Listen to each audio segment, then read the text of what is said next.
a marca é sobre propósito, né? Porque é muito diferente você chegar falando para uma pessoa, não estou falando nem de empresa, nem de querer vender um produto ou serviço, mas nas nossas relações interpessoais, você chegar para uma conversa de bar, enfim, no almoço, você chegar falando o que você faz. É diferente você chegar falando por que você faz. Por que você acorda cedo para fazer isso? Por que você acorda cedo para levantar um prédio, para vender seguro? Isso engaja muito mais, conecta muito mais.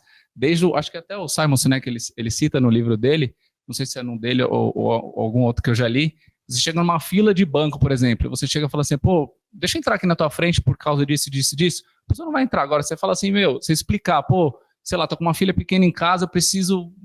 você dá um propósito, você dá um porquê, que você tá precisando furar ali 5 minutos de fila, a pessoa tende a ceder esse lugar para você, do que você chegar falando. Legal que você conhece o Simon Sinek também é um fã. Você me deu uns ganchos para discutir algumas questões técnicas, né, da comunicação e do branding, muito valiosos. Assim. Você falou assim, você compra confiança, né? E de fato você compra confiança. A gente não compra de quem a gente não confia. E você disse uma outra coisa também que se conecta nisso, que é, você tem outros 2 sócios, eu imagino que são da família também, são seus irmãos, só que cada um tem a sua personalidade e os seus gostos pessoais, certo? Como que você constrói uma marca que transmita confiança se ela não tiver consistência? Se uma hora ela transmitir uma mensagem de acordo com a cabeça de um dos sócios, outra hora ela transmite a mensagem de acordo com a cabeça de outro, outra hora ela transmite a mensagem de acordo com o gerente de marketing que você contratou, depois com a cabeça do criativo da agência lá, né? Esse é um problema comum das empresas que não fazem um trabalho de branding estruturado.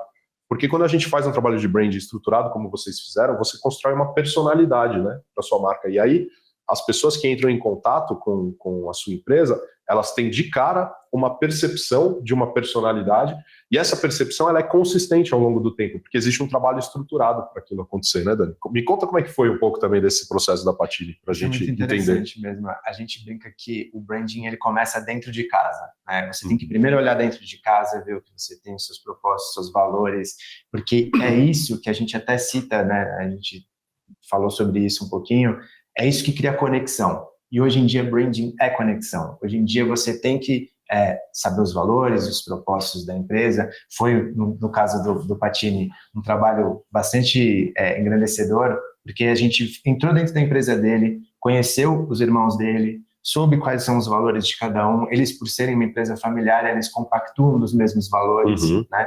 Então, fica mais fácil você transmitir isso e trazer isso para o branding da empresa deles, né? Perfeito. Isso gera confiança, isso aumenta a conexão, aumenta a história que a gente vai contar. Hoje em dia, branding é sobre histórias, né? É como a gente conversa com o nosso público. Antigamente, a gente tinha muito essa questão de dizer assim, por exemplo, eu comprava um carro porque o meu carro tem mais cavalos do que o outro.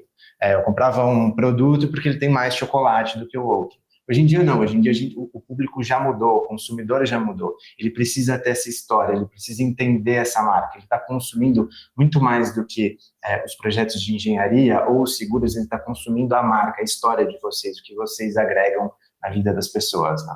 Perfeito. Existe uma questão que você comentou agora, que é a questão do comportamento do consumidor, né? Que ele é completamente alterado de acordo com as tecnologias e com a era que a gente está vivendo. Então, hoje a gente está fechando um quarter, né, do século XXI, né, 2025 a gente está terminando com um quarter do século XXI, e a gente está vivendo uma revolução da informação. É engraçado que eu estava até...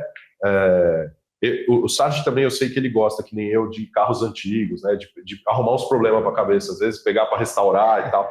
E eu entrei com meu filho num carro antigo que eu comprei agora para restaurar, e ele olhou a telinha do carro, e ele falou, nossa, pai, é só uma telinha assim, bem pequenininha, que vem mínimas informações, né, de computador de bordo. Ele falou, nossa, pai, a tela é muito pequena, né, só mostra aqui a autonomia de combustível e tal. E aí eu falei para ele, é bem pequenininho, eu falei, cara, a gente entrou nesse papo, assim, a nossa relação com a informação, ela mudou radicalmente, né. Quando os celulares surgiram, a telinha do celular era bem pequenininha, hoje a tela do celular é grande, as telas dos carros estão cada vez maiores, porque a gente consome a informação de um jeito muito diferente.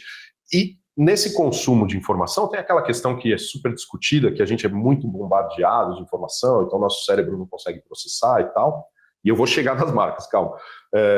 Nesse nosso consumo de informação existe uma questão que se chama fator subjetivo de critério, né?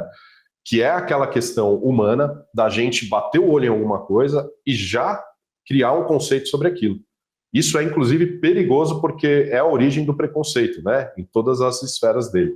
Mas é uma questão do cérebro humano que foi desenvolvido no nosso cérebro primitivo, até para a nossa sobrevivência e tal, e a gente tem isso. Hoje, quando a gente é bombardeado de informações em ambiente digital, a questão visual é extremamente importante, né? E aí é o desafio que eu vou trazer para você, de você tentar explicar essa tradução de todo esse conceito, desse branding de dentro para fora, dessa filosofia que o Sérgio trouxe, que foi maravilhosa, do Vitriol, tudo isso que a gente extrai de uma família que tem um negócio há 40 anos, né?